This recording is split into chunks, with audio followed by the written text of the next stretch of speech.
Bonjour à tous, soyez les bienvenus sur Monaco Info. Voici les titres qui seront développés aujourd'hui dans votre journal. Nous nous rendrons tout d'abord au ministère d'État à l'occasion de la signature du contrat de maîtrise d'œuvre du nouveau CHPG. Sur le Rocher toujours, mais au musée océanographique, cette fois-ci découverte de la toute nouvelle exposition consacrée aux requins. Il s'agit d'une application qui permet d'en savoir plus sur la principauté Idéclic Monaco. Et puis place à la musique pour terminer avec les Violin Masters édition 2013. Nouvelle étape dans la construction du nouveau centre hospitalier Princesse Grace avec la signature vendredi matin du contrat de maîtrise d'œuvre. Ce projet permettra de répondre aux nouveaux défis de santé publique. La livraison est prévue pour 2026 et les précisions sont signées Élodie Messager. La construction du nouveau centre hospitalier Princesse Grace est entrée dans sa phase concrète avec la signature du contrat de maîtrise d'œuvre. Plus qu'un bâtiment, il s'agit d'un projet médical de grande envergure qui devra répondre aux besoins en matière de santé des prochaines décennies. Pendant la première phase des travaux sur l'aile est du site, les patients continueront d'être pris en charge. La construction devra se faire alors que l'hôpital fonctionnera, l'actuel hôpital fonctionnera. Donc il y a beaucoup de contraintes et le groupe lauréat a montré ses capacités de dominer ces contraintes. Dès 2017, il y aura des places de parking disponibles. C'est un problème aujourd'hui, le parking, même si nous avons essayé de trouver des solutions ponctuelles.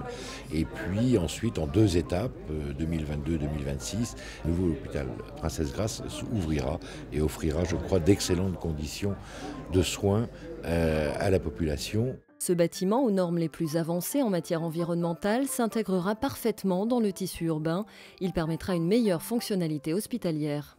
Ce projet, on l'a envisagé sur deux plans, sur un point, je dirais, fonctionnel, puisque c'est un hôpital et c'est un outil de soins, d'une part, et puis sur un plan urbain, parce que c'est un hôpital important dans un site très particulier, et donc à la fois sa conception architecturale et la façon dont il s'accroche à son territoire est déterminant dans la démarche. On a identifié une zone de prise en charge, non pas de soins, mais de consultation, de diagnostic, imagerie, laboratoire, autour de l'accueil, qui est un grand plateau qui ouvre sur le site, et puis une originalité du projet, ça a été de rejeter toutes les circulations à l'extérieur, de façon à avoir un plateau technique unique et uniforme, qui permettent des évolutions, puisque les plateaux techniques que sont les salles d'opération, les salles de radio interventionnelles, sont des techniques qui évoluent en permanence. Cet hôpital nouvelle génération prévoit la création de 394 lits, sans compter le service psychiatrique.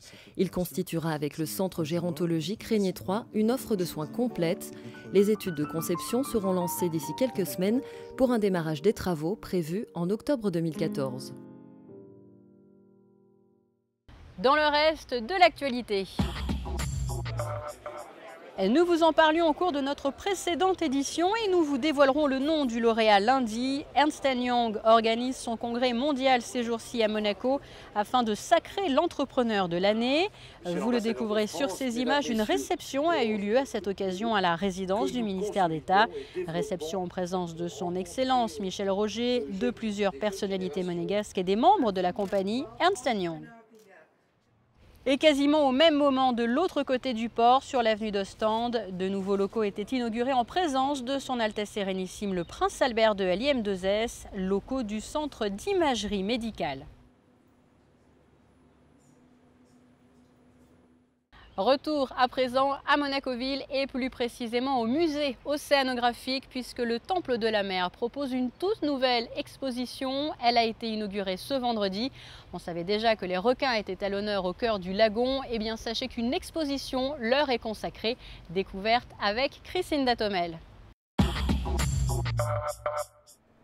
Requin du mythe à la réalité, aller au-delà du malentendu, une exposition pour changer notre regard sur les squales.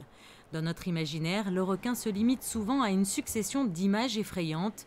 Pourtant, ces seigneurs des mers sont indispensables à notre écosystème et bien plus menacés que menaçants. L'objectif de cette opération mise en place au musée océanographique, faire dépasser les préjugés, découvrir la vraie nature des requins et faire appel aux émotions. On a finalement gardé 3 messages clés qu'on veut essayer de faire passer. Si on arrive à faire passer ce message, on a gagné. C'est les requins pas si menaçants, les requins menacés, les requins utiles. Déployée sur 20 mètres de long et 3 mètres de haut, une fresque digitale permet aux visiteurs d'être acteurs de leur propre découverte. Une approche qui se veut instructive tout en restant ludique. Plutôt que de vous faire un cours de biologie, eh bien on a préféré que le visiteur, par cette interactivité où il va s'avancer près de cette fresque qui présente près d'une vingtaine d'espèces de requins, va découvrir leur biologie, va découvrir des aspects intéressants de leur comportement et aussi leur statut de protection. Donc comme par exemple le fait que les requins changent leurs dents régulièrement, le plus rapide du monde, que le plus petit requin fait quelques centimètres simplement de long. Toutes ces informations, plutôt que de vous le donner dans un texte, c'est grâce à cette fresque qui a été donc totalement conçue, totalement dessinée par rapport à des données purement scientifiques. Les dessins qui sont faits, ce cartoon qui est fait est fidèle à la réalité scientifique, mais en même temps, il reste donc ludique, il attire et il donne envie d'en savoir plus. Pour cette exposition sensation, le musée océanographique n'a pas lésiné sur les grands moyens. Le clou du spectacle, un bassin caresse pour créer la rencontre tant attendue.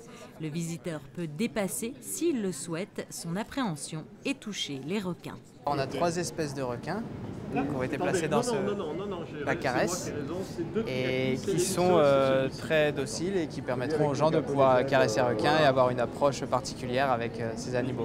Alors justement, quand on les découvre, on est surpris parce qu'ils recherchent les caresses, les câlins. Surtout pour les requins pyjama qui ont une sensibilité particulière avec nous.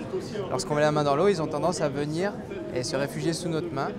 Et donc on peut les caresser tranquillement. Les autres espèces sont un petit peu plus sauvages, mais on peut facilement les caresser. La plupart des espèces qu'on a ici ont déjà connu l'homme, pour différentes raisons. On les habitue progressivement et pour l'instant les résultats sont quand même concluants et on voit qu'ils s'habituent gentiment à l'homme. Malgré qu'il peut y avoir quelques petites accélérations et arrosages, mais sinon il n'y a pas de stress. Bien moins meurtriers pourtant que les méduses, les moustiques ou encore les accidents de la route, les requins tuent moins de 10 personnes par an. Essentiels à la santé des écosystèmes, ces grands prédateurs sont aujourd'hui menacés. Chaque année, plus de 100 millions de requins sont tués par l'homme. Et si vous aussi vous souhaitez dépasser vos préjugés et vous rapprocher d'eux, dès le 8 juin, le musée océanographique de Monaco vous promet un moment privilégié avec les requins et un tout autre regard sur eux, bien au-delà du malentendu. Direction à présent le port de Monaco où a été célébré un anniversaire particulier, le centenaire de la marque Aston Martin. L'anniversaire a eu lieu sur un yacht. Vanessa Dessy vous raconte cette très belle soirée.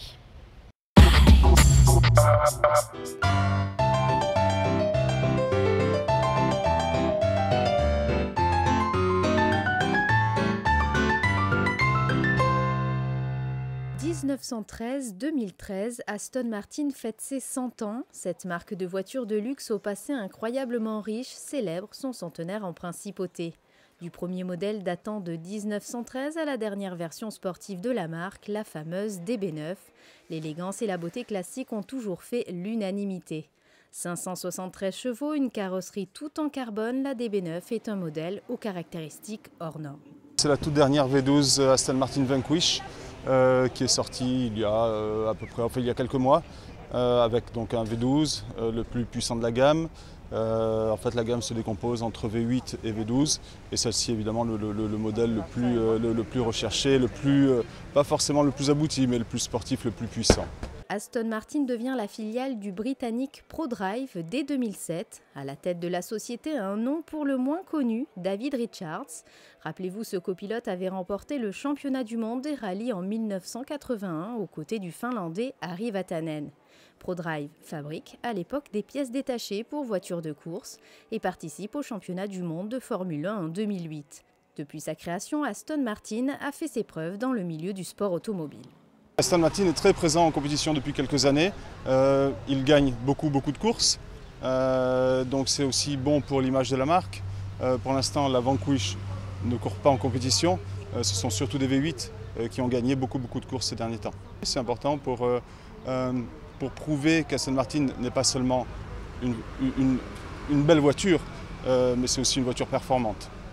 Voilà, donc Aston Martin fait également des essais sur la neige, donc sur circuit, ce qui permet de montrer aux clients ou prospects de montrer toutes les compétences de la voiture ou des voitures. Ce jeudi, plusieurs modèles étaient présentés à l'occasion de ce centenaire d'une des premières Aston Martin datant de 1923 aux modèles les plus récents de la gamme. Sportive, luxueuse, performante et exclusive, Aston Martin, une marque qui continuera de faire rêver. En bref et en images. Après 5 mois de refonte complète, l'agence John Taylor de Monaco ouvre à nouveau ses portes. Présent sur le marché monégasque depuis 1927, le groupe spécialiste de l'immobilier d'exception a souhaité repenser son agence du boulevard des Moulins. Le nouveau visage de l'agence arbore ainsi une décoration d'intérieur en ligne avec les aspirations et les désirs de ses clients, entièrement redécoré dans le style d'un appartement monégasque contemporain. Spécialiste donc de l'immobilier d'exception, le groupe a été fondé en 1864. La transaction, la location, l'administration de biens et l'immobilier commercial. John Taylor a été repris par le groupe Michel Pastor en 1996. Il est présidé par Delphine Pastor depuis 2006.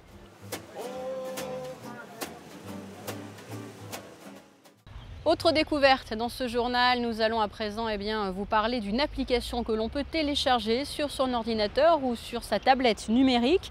Il s'agit d'une application monégasque qui vous permet d'avoir tout simplement la principauté en poche. Explication signée Fabien Bonir.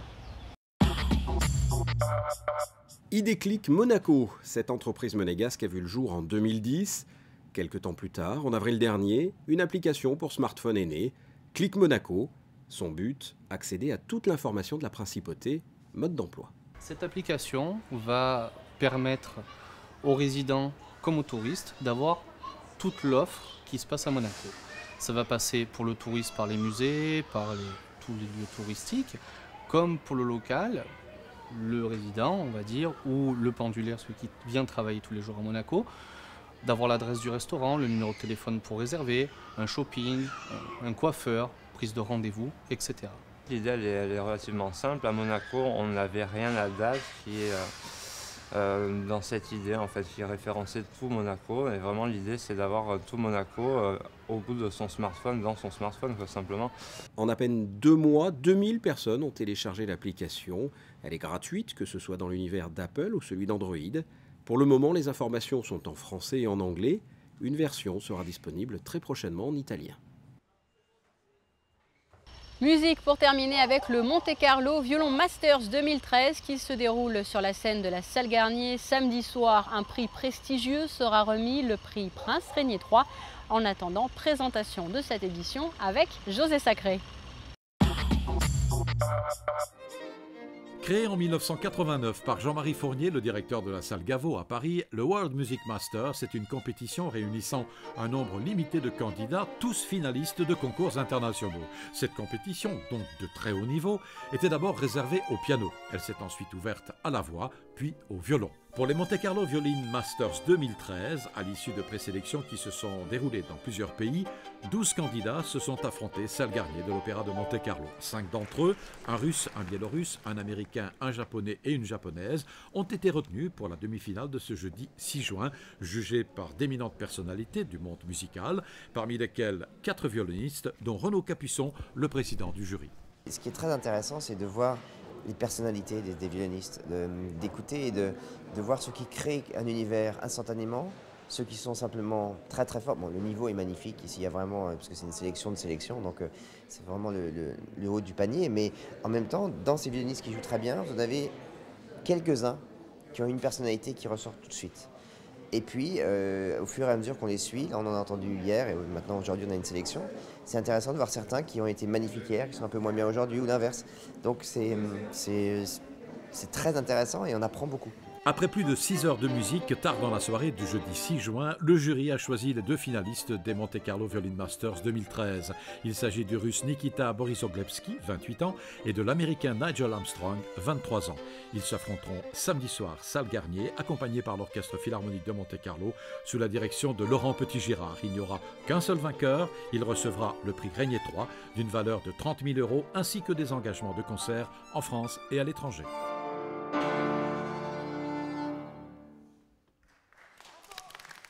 Voilà pour l'essentiel de l'actualité. Passons à présent à vos prévisions météo. Samedi, le temps devrait commencer à se gâter. Soleil voilé le matin, température comprise entre 19 et 21 degrés. Dimanche, ciel changeant, des nuages épais par moments et quelques éclaircies au cours de l'après-midi. Lundi, début d'une nouvelle période de temps plus agréable avec des températures pouvant aller jusqu'à 21 degrés au meilleur de la journée. Mardi, un temps bien ensoleillé avec peu de vent et des températures logiques de saison. C'est sur ces prévisions météo que se referme ce journal. Je vous laisse à présent avec la suite de vos programmes sur Monaco Info. À très bientôt.